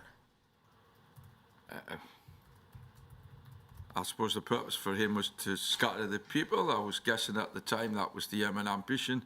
I subsequently think that it was to get us corralled. And what was the context? Can you give us more detail? Yeah, it was what Steve described yesterday, which basically there was a loyalist band there. There was no, we weren't there because of that. We were there because they were being supported by the National Front. And that's it. The second occasion was in 1995, when you say that Mark Jenner assaulted a drunken, abusive man at an Irish social. Yeah. You pulled him off and you took him for a drink. To be fair, I wasn't the only person who pulled him off. It was universal to make sure that hadn't happened. Obviously, you took the lad out who'd come to cause some grief, and that was it. It was on a Saturday. It was on a Saturday night. I could even tell you something played on the Sunday. All them sorts of stuff. And was that in a political event? Yeah, it was a context? political arena. I think it had been organised by the Republican Forum that I recall at the time. So yeah, it was a political event. I never witnessed Mark Jenner or Mark Cassidy causing any bother in stuff which didn't involve politics. The third occasion is something you've referred to already, which is when somebody tried to attack a picket line with a bike chain, a motorbike chain. Yes, that's correct. And Mark Jenner intervened to protect the people there. We were there in support of Johnny Jones and the other lad who's still alive, who'd been transferred over from the Southwark Council. They're trying to transfer them over to boats. There'd been a dispute in which the two of them refused to agree to what was basically a campaign to sell them out, and we'd gone down there to do it. The full-time convener was organising people to cross the picket lines. There was a lot of anger about this, still is, to be fair, although Johnny's now dead. The police were not involved in any of around the picket or anything like that, but there's one guy, leather jacket, leather thing, leather coats, who came, and he's a big kid, big lad, and he came with a metal chain with the lock on the end of it, swinging at the whole thing, and Mark basically sort of stopped him. And I'm very grateful that he did. I have to say I'm not grateful for any of the other stuff that he did, but I'm very grateful that he did do so, because if the lad had been able to use it, we would have got hurt. Those were the only incidents of violence you say you could remember from that time. That's correct. Is that right? Plus there were 2 incidents in 97 when CRC members, including you and Mark, superglued door locks. And that was basically me and Mark. Okay, and that was of known fascists in the area, is that right? The individuals concerned had been told that they were not welcome where they were. They weren't of any serious stature, to put it mildly, but they were being regular nuisances, not too far actually from the house of the black woman I mentioned. So yeah, we did superglue those. Moving to blacklisting then. Unfortunately, they were out separately. I would have preferred if they were stuck in the house. At least they wouldn't have been out causing any bother. So that was the situation. Behind tab B46 in Metcalf's bundle, MPS 0245669. It's a nominal report on Brian Higgins, 14th of November 1995. Yeah, I know Brian well. Paragraph 2 reported as being a long-standing activist, and some would say troublemaker, whose enthusiasm for trade unionism has led to him being blacklisted by most building trade employers. This is obviously a report from Mark Jenner, but was it something that you were aware of, that Brian Higgins had been blacklisted? Of course. And It's like asking, does the sun shine? and how extensive was that, and what Everybody knew that Brian had been the leading light in the Lang's lockout dispute of 1986, and he was a hero for doing so, because what that meant was not only defying the employers, but it meant defying the trade union officials on building sites. Everybody knew that, and that the dispute had involved them moving as flying pickets from one site to another, and the workers in those sites all responded to a man. I don't think there was any women involved. The front of the picture on that, which is a thing, is of the people who were on strikes. Flying pickets was a traditional sense which was outlawed under the Thatcher government with support of the Labour Party. And obviously a picket is the most vital form of working class self-defence. An active and organised and properly stewarded picket means we're much more likely to persuade people to come out on strike. Going out on strike is the only serious political weapon that the working class has, and the picket lines must be defended as vigorously as is possible. And Brian had organised this, he'd moved people around, and they had won the dispute. It's probably the most, it should be remembered by the working class in the same versions as Cable Street and other events. I was delighted to help Brian publish the booklet which appeared on his blacklisting file. I fell out with Brian Higgins big style when I told him that I thought Mark Jenner 2001, I told him in 2001, well before this all came out, that I thought that Mark Cassidy was a place thing, and he thought I was personally having a go at him.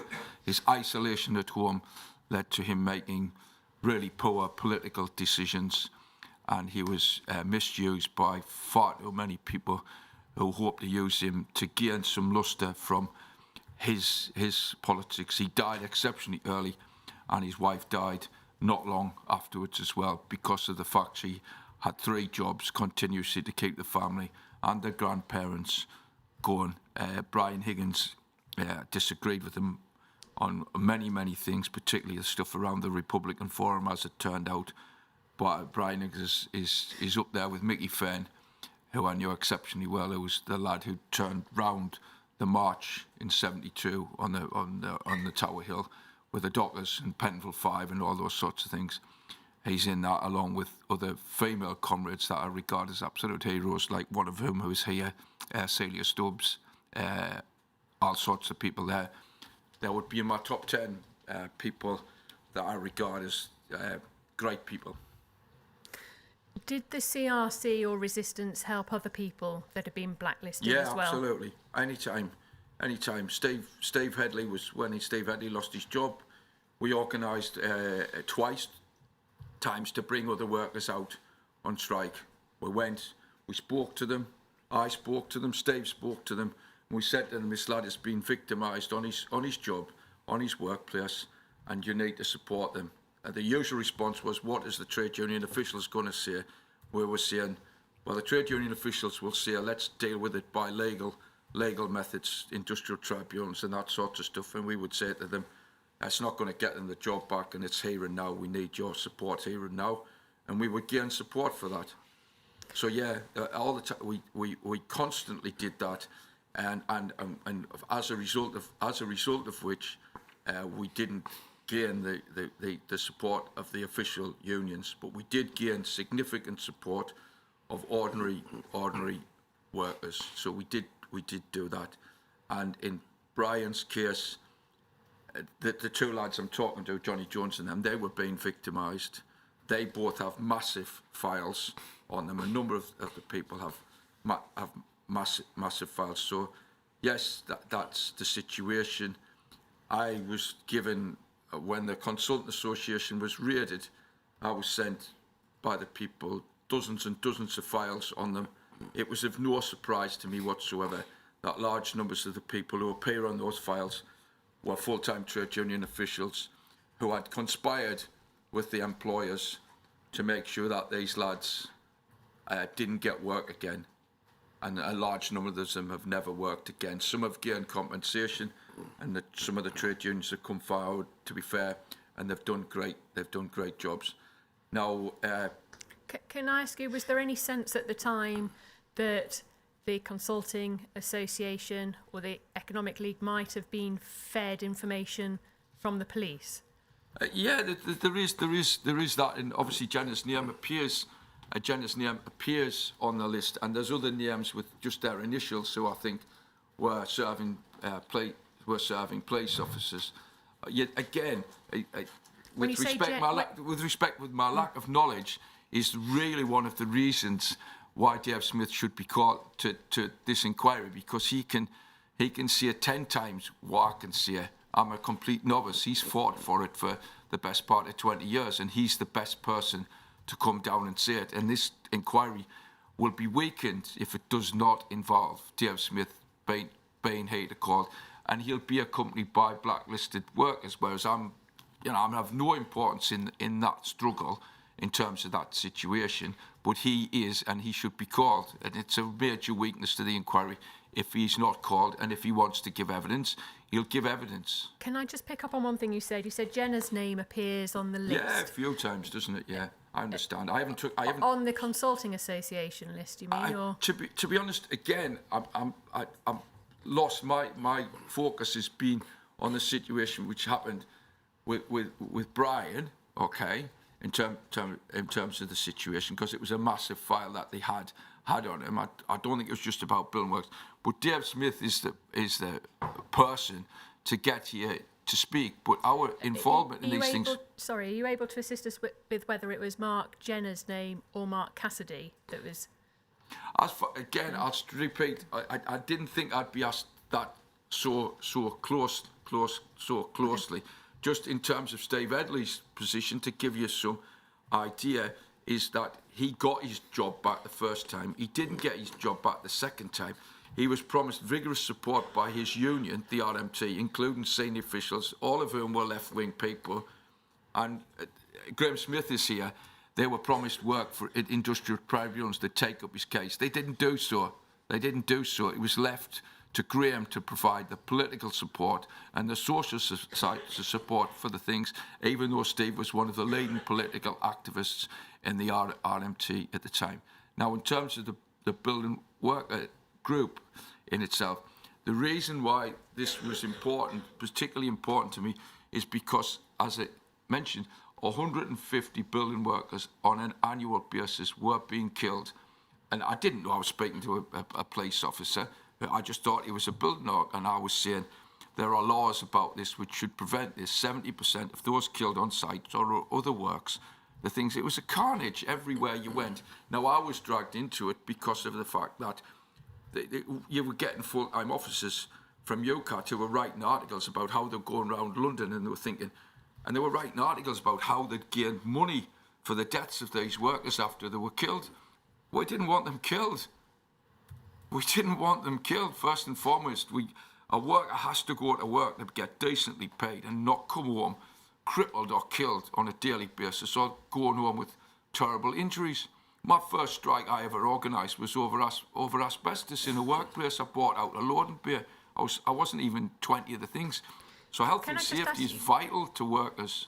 And that's why people were why we decided if the unions are not going to organise strikes over these things, we'd do it ourselves. In terms of getting on a blacklist, being named on a blacklist, can you tell, were you aware at the time of something called List X companies? Of what? List X companies. No, I wasn't. Okay. Do you know? Can I just say in general, right? Firstly, in general, right? I knew throughout this whole period of time in my politics that I was being spied upon. I knew. From moving to London, the second day I was here, getting a mate of mine, the fellow work I was with had been spied upon in the United States of America. She's far worse than what had happened to me. They'd planted a bomb. I forget who it was, the FBI where it was, and they'd fitted her up. So I knew exactly. Can I just ask and she you was still being spied about upon. other specific people that have raised blacklisting in this inquiry? Yeah. Lisa Teuscher, do you... No, I don't know. You don't know her? Not me. No, I don't. Okay. Sorry. Did you know Frank Smith? Yes. Okay. Were you... the reason I ask about Lisa Teuscher is because she's provided an exhibit to her witness statement that actually shows her entry on the consulting agency documents. But if you're not able to help us with Sorry, that... I can't. You can't help us with that. Unless you dive in the direction and I find something which what she said, I didn't know. No. Okay. Your own experience of being blacklisted, do you understand that you were on a blacklist at some point? I think the word blacklist is an exaggeration to some extent. I think what happened with me is when I moved north and I was applying for jobs, it was during the period in which they were moving from one form of, and it was good. For me, right, I think it was good that there was a register, right, of for working with kids. It's something that I think was good. I think people should have those records. And you're talking about the CRB checks as they used to be called. I think it was good. We can't have, and I mean, there's been all sorts of stuff about child sex scandals and bits of stuff, and wherever it's been, whatever the colour of people and the rest of the stuff, I've supported those campaigns. I've never taken any definition or distinction. Like I supported people in Rotherham who were the things. I've supported people up in the northeast who were getting abused all the time. It's something I've never shied away from, ever, and never would shy away from that situation. But I feel exceptionally passionate about the fact. I'll put it this way: I'm not happy about somebody who appeared here because of my concerns about that. Okay, that's known about. To be fair, so there's and I was never happy about left-wing groups. AFA chucked out of one of our meetings a left-wing group who argued there should be no age of consent. The person their feet did not touch the ground in terms of that situation. Can I just ask you though? What I'm saying, it's a good thing. In my case, what was happening is my CRB checks were coming back after 9 or 10 months after I applied for posts, which were only 1-year posts. And some of those 1-year posts, they kept those posts open. And when I worked for Leeds City Council, it took me 10 months to get the post. I worked for a year. I got a fantastic reference as a result of the work that I did, which was assessing the services in the Armley district. And in fact, the services got increased as a result of the stuff that I wrote. Like I mentioned in the youth club. This is post 2000 now, yeah, isn't well it? So after this 2000. it's about 2004 but I can't when you're see back I was in the north. I can't. Northeast. The only sense in the victimisation is people don't like my politics. That's it. But I can't see I'm being. There's a list. Not that I know of that I'm on a list in terms of the situation. But we can say for building workers that they were on a specific list. I happen to know the guy who raided the Economic League originally. I happen to know very well the person who went into their offices in Skipton and took away the stuff. I've interviewed the person. I couldn't find you the interview, so I'm well aware of the blacklisting that took place right across the whole situation. I'm aware. There's a mate again. I refer to a mate of mine who was blacklisted because of the Watling dispute. Tony Hall did our cartoons. He was blacklisted. Brilliant cartoonist, fantastic. Did the posters for Malcolm Kennedy when Malcolm was fitted up because of the murder of Patrick Quinn in Hammersmith Police Station. So I'm aware of them situations. But you haven't had disclosure, whether it's through the ICO or otherwise. No, I can't with say that your I'm on name any list. All I can say is that my stuff took an extraordinary amount of time. It's all documented. It's all the letters that I wrote, all the times of the situation. I can't prove that to be the to be the situation. I can't tell you. I strongly suspect it was deliberate, but I can't prove it. Moving to trade unionism and Mark Jenner's involvement in that, in his witness statement at paragraphs 198 to 199, he says that he joined UCAT but didn't attend meetings. He says he remembers going on a picket of a UCAT national meeting in Sheffield and handing out leaflets, and on other occasions attending a UCAT meeting to assist Brian Higgins in his campaign against the union, but otherwise wasn't involved in union activity as such. That's true. Is that right? I didn't go to Sheffield. I couldn't tell you, but that is true. Mark was not an active trade union. Well, he didn't have a workplace, did he? A workplace in a traditional sense. Yeah. He was active in the Brian Higgins defence campaign. We know that from your evidence earlier, and he was under strict instructions as to what he should, because he had no political experiences to take to workers to persuade them to support Brian Higgins. And Brian and the other lads, Johnny and Kenny and all them sorts of stuff, they had their own political experiences, and myself had those political experiences. What he did do was, obviously, by having that role, he could hoover up names which could be passed on to other people. And is it in that same capacity that he was involved in the Steve Headley campaign?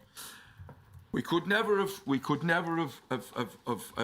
got so many people out on that dispute if Mark had not been involved. We didn't have a van to do that. But Jenner did not come in to the meetings and speak to the workers. He had no resonance amongst those workers. Myself, but of course Steve had the resonance. We went in and said, Steve's lost his job, he's your shop steward. The union isn't... in fact, we didn't even say that. We just said, he's lost his job, you need to come out. It was only later, during that dispute, did an activist from the Socialist Workers' Party, who did his best to make sure that the struggle was lost, by suggesting we went down to the full-time officers' posts and get their support, at which point I said, they ain't going to give that support. They're not going to support the define of the anti-trade union laws. There's no way Bob Crow was ever going to break the law. You know, he's an absolute trade union bureaucrat to the degree. You know, my nickname for Bob, and I told him this name, was that he was the Grand Old Duke of York. He walked men to the top of the hill and he walked them down the hill. That's my political position on Bob Crow. And Bob, I never had any problems in telling. He didn't like it, but that was the political position, and that's what happened. Steve, you know, it's all documented, it's all written up. There's not a problem. Graham represented Steve Headley. You've written about it in your Indymedia article. No, it was in the Weekly Worker newspaper, the Communist Party of Great Britain. There was 8. Honestly, there were so many articles. All I did at the end, however, I published all of the articles, and I sold at least 500 copies. And I was living in Sunderland by then. I'd already started self-publishing stuff, and I had a very vigorous self-publishing thing, of which the best was an attack on the Countryside Alliance and the Richard Player. The article I'm referring to is where you say that Mark Jenner had transported pickets to sites where people had been killed in an effort to stop production. Yes, he had.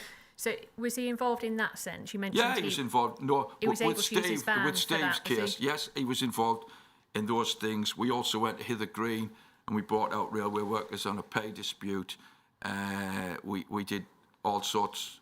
Yes, he was, and his help was much appreciated. We could never have done that. What about the industrial disputes in North London, JJ Foods and those sorts of actions? Was he involved in those? Yes, he was involved in the dispute. He wasn't people, as a to be fair, there's supporter. people here who supported that dispute. Fair and very good for them. And he went up, but he was there. He wasn't unimportant. Steve Headley was there, so he wasn't. I think Helen Stale was there. There's a few other people that were present, but he was of no importance in that dispute at all. And apart from those activities, he wasn't otherwise involved in trade union activities. Well, he wasn't fair? really involved in trade union activities. That was his weakness. That was his problem, wasn't it? So in a way, it was a good front. He'd become, in order to remain involved, he had to be doing something, didn't he? So that was a good front for his involvement, because he was involved in the structure in the organisation. Because of course by this time he's in his late 30s, isn't he? So if he's from Liverpool, blimey, I mean, you come from Liverpool, you've got to have some trade union experience in your 30s. You have to have some knowledge. So he was increasingly being found out. He was increasingly, and of course by that period of time, me and myself, I was dubious about who he was, and he wasn't bringing a lot. He wasn't bringing a lot to the table. And of course, his reports demonstrate that absolutely graphically, because they're made up. We know that ultimately the CRC came to an end. Yeah. That was 1998. Yeah. And I think in your witness statement you say, well, it started in 1993. Yeah. It ran till about 1998. Yeah. And Mark Jenner was there for about 3/5 of the time that it was active. Ultimately, within the CRC, were there internal disputes and personality clashes that would have led to it closing down? I mean, there were political differences. There were political differences when we started. The attempt to put together a series of things that we agreed upon and to fight for them was not acceptable to the majority of the people involved in the organisation. You'd have to ask them why that wasn't the case. And with that in mind, the amount of work that I personally done, because the main other person involved had been Graham, okay, that I just thought, you know what, I'd rather do something else. And I think you were moving north anyway, weren't you, because of your family circumstances? At that specific time when the centre closed, that was the decision had been made that I was going to move north, but by which point the person I moved north with was in my life and still remains in my life. And so, we've got a kid and all that sort of stuff. So, yeah, but it was in the back of my mind. I was aware that my father was going to die, and I was aware that my mum needed more support from me, and I thought, well, I'll shift, and I can do what I can on a personal level to help my dad as he died, and he died. He died the week I was supposed to get married, as it happened. So he awkward sort even at the end, and so that took a little bit longer to get married. We didn't have the great and good who were going to come to the original wedding, and we just went and got married and found 2 or 3 people on the street who were prepared to help us get married, and that was it might be the worst decision the lassie's ever made, but we're still happily married. Can I ask you about the resistance group as well? Yeah. Ultimately, we have a report, I don't think I need to display it, but from 96, there's a report that says the resistance group is riven by internal dispute and a clash of personalities. And, they both go together in some respects, to be fair. And paragraph 3, the split within the group is distracting the organisation from its main objectives.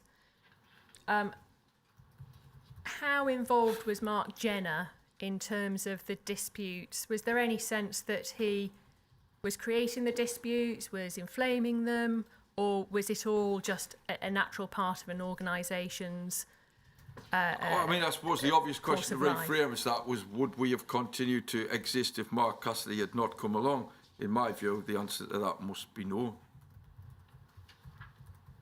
But did he play a part in trying to agitate for things to happen? I think he probably did, but I still don't think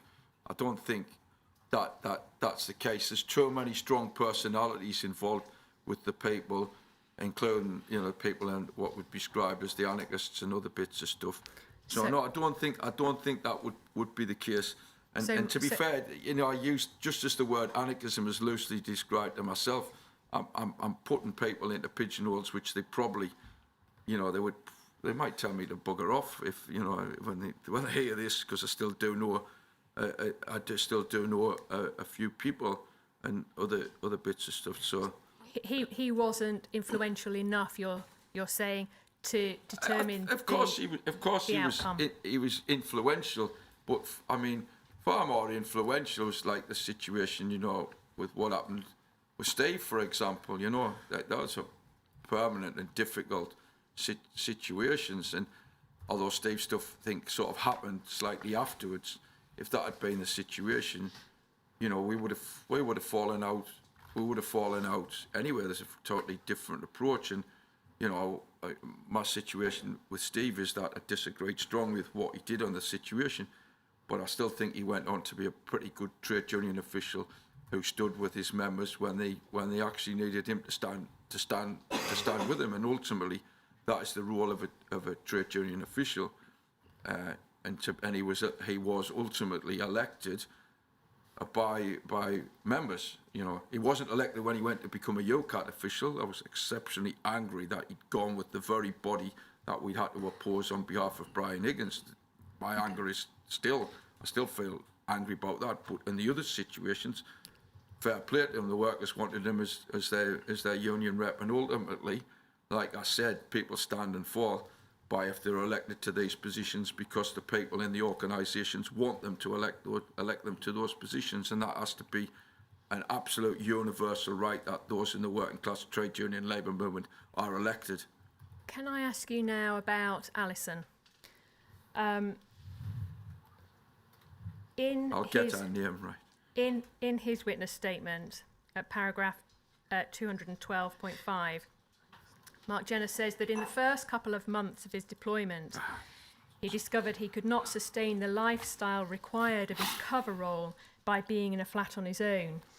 He was not contactable by his target group, and that was noted by several people, such as Metcalf, who had been unable to contact him at his cover address. Metcalf suggested I move out of the flat and stay with him or with other CRC members and save rent. I felt it was not sustainable for me to resist or refuse what would seem to be the obvious thing to do. It was he who suggested I could move into Alison's house. Alison was not an active member of the CRC at the time. I realised she had a landline phone and knew a lot of people in Hackney, and I felt that that would make an ideal base for me to continue my undercover operation. The suggestion that Mark Jenner needed a landline so he could be contactable, does that chime with your memory of what was happening at the time? Yeah, that was true. He didn't have a landline and he was difficult to contact. And had you suggested to him that No. he needs to be contactable so he ought to move out? It's actually one of the when I got here and I was listening to that, I was really trying to think, did I do that? Was I the person who did that? Firstly, you just subconsciously, I don't think I would suggest that some bloke should move it in with some lass. That's how I feel about it. But no, my thing I said to him is, there's a lad who lives over the road from you, still actively involved, who's in Workers' Power, who you know. Go and ask him. That's what happened. And if I can find the lad, I'll seek to get that confirmed. Although I'm not sure I directly asked him, but he literally lived over the road. And actually, how I got in contact with Mark Jenner at one point was through that lad. I went and asked him to go and knock on his door and to tell him. That's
Sorry about that. When he started to withdraw, he left Alison's home.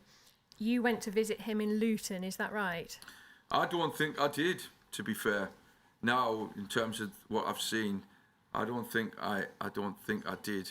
Did she contact you to say that she was concerned about him? I'm not even sure. I think she might have done, but Can you recall having any contact with him after he started to distance himself from Alison and the CRC? Not massively. I was getting on. I mean, what you have to understand in this thing, there's a sort of discussion that he came to football matches with me. Even that's limited. That is seriously limited. I went to games I went to dozens of games, and he certainly, like I think as I mentioned, on Saturdays went to football. On Sundays I played football twice. So he's not in my circle. He's somebody I know politically, but he's not in my circle of friends. And by that point in time, I wasn't going drinking every night. So it's when he came to meetings and when the rest of the stuff he wouldn't have known. He wouldn't have known even 1/20th of the stuff that I was involved or up to on the things. He never any of that situation. He couldn't tell you. Finally, then, just in terms of the impact that his reporting has had on you on a personal level, you've made reference to the fact that he was reporting on your personal finances, bank details. I mean, all that's obviously wrong. There's no question about that. If you're asking me what impact has he had on me, in part that's probably to be decided, isn't it? Really, depending. Obviously, I've come here.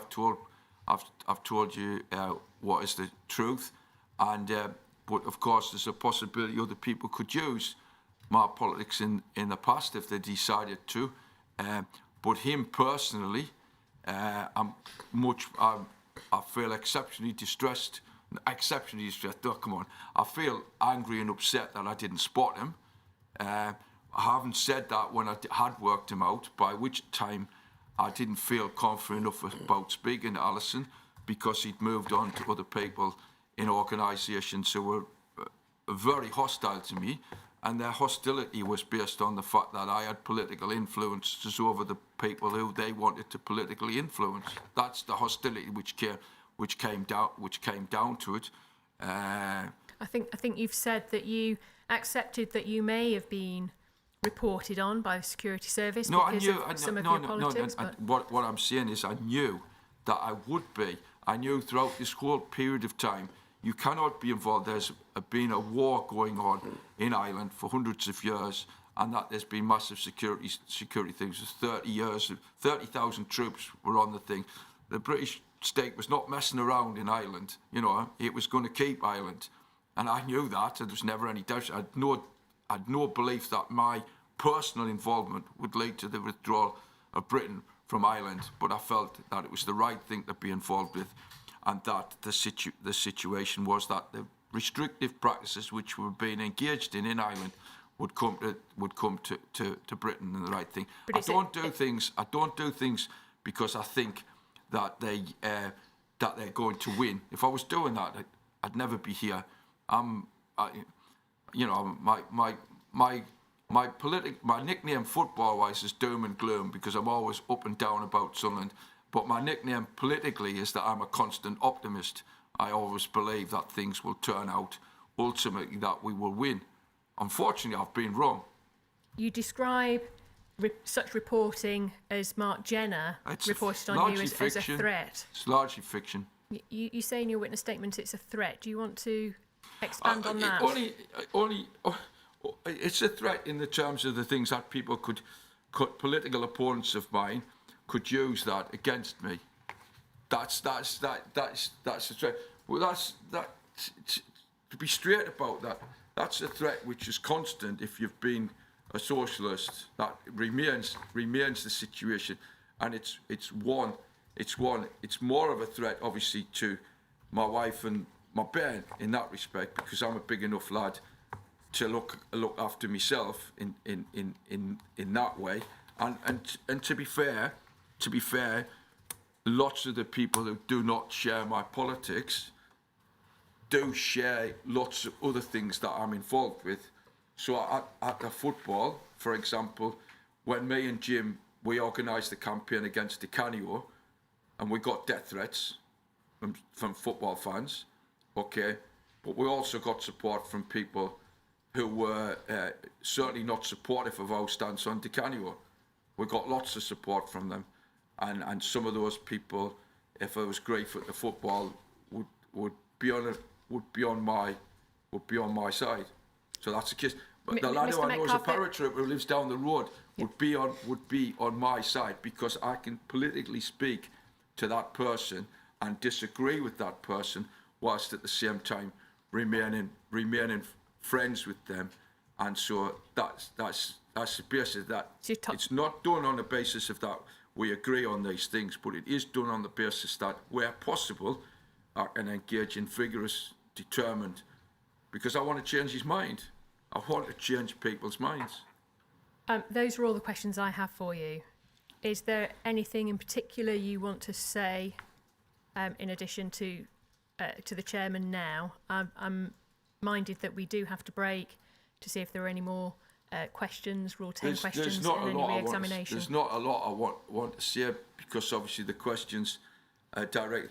The only thing, again, to stress is that lots of the questions are about violence. I've never been done for violence in that respect, and I've spent a long time engaging in activities which have been designed to prevent violence. I've never been engaged in any kick-offs at the football. I've defended myself on numerous occasions at the football. So if I wanted to be a violent person, and to be fair, it would be easy if I really did want to engage in violence. Football violence is, and stacks of lads who were involved in football violence, stacks of lads, and from all sorts of teams and other bits of stuff. So you can discount any of that. My political activities have always been aimed at encouraging as many people as possible to engage in politics, because ultimately it's only through the masses of people that we can change the world. On other situations, on the anti-fascist front, I've been prepared to perhaps be threatened with the loss of my civil liberties for doing that. I see ourselves as in the tradition of the 43 and 62 group, and I'll be a socialist. I've been a socialist since I was 6 or 7, and I'll be a socialist till the day I die. Most people would say that's a failing cause. I accept that. That's been the whole time of my political position. I have a stack of friends as a consequence of the work that I've engaged in. I've got numerous political opponents. I'm not in any definition. Some of them are close friends of mine. I find it a tragedy as to what has happened in Ireland in particular, absolutely tragic. And I've stood with people, and I'll always stand with people who are engaged in political struggle for a better workplace, better community facilities, all of those sorts of situations. I repeat again, Jeff Smith should be called here.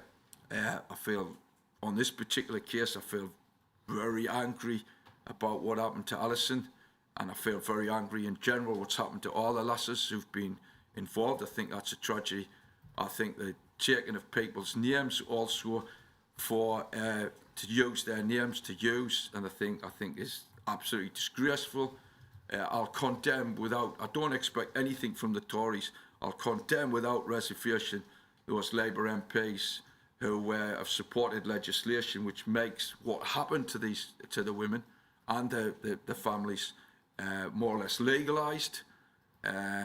Without reservation, particularly condemn my ex-MP, Holly Lynch, who I sought to get to condemn what had happened, who basically said that campaigns around these situations, and I feel it's fair that she should be named.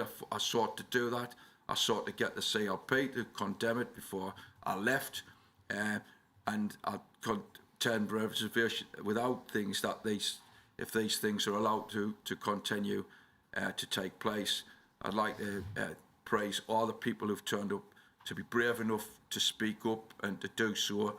And I have to say, on a personal level, I'm looking forward to listening to Graham speak tomorrow. And I'll repeat again in my belief that I was sort of lobbed on in a way to something that happened.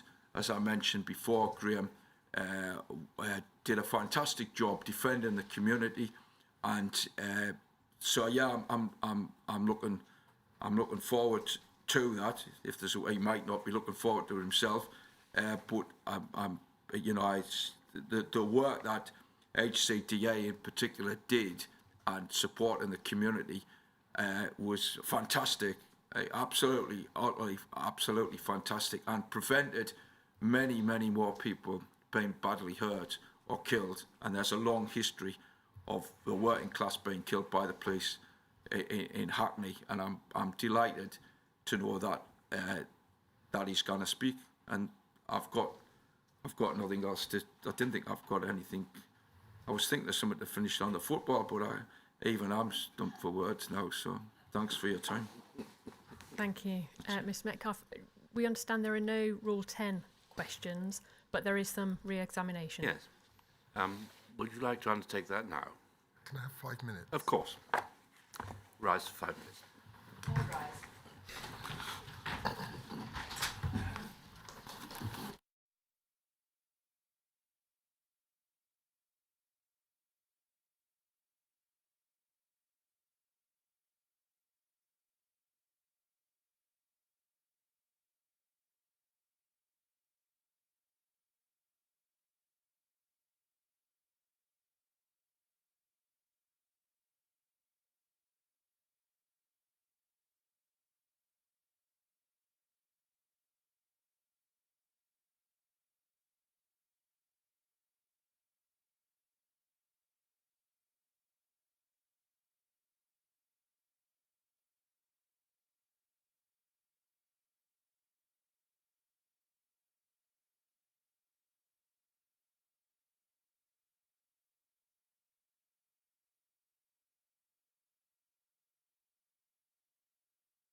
No questions.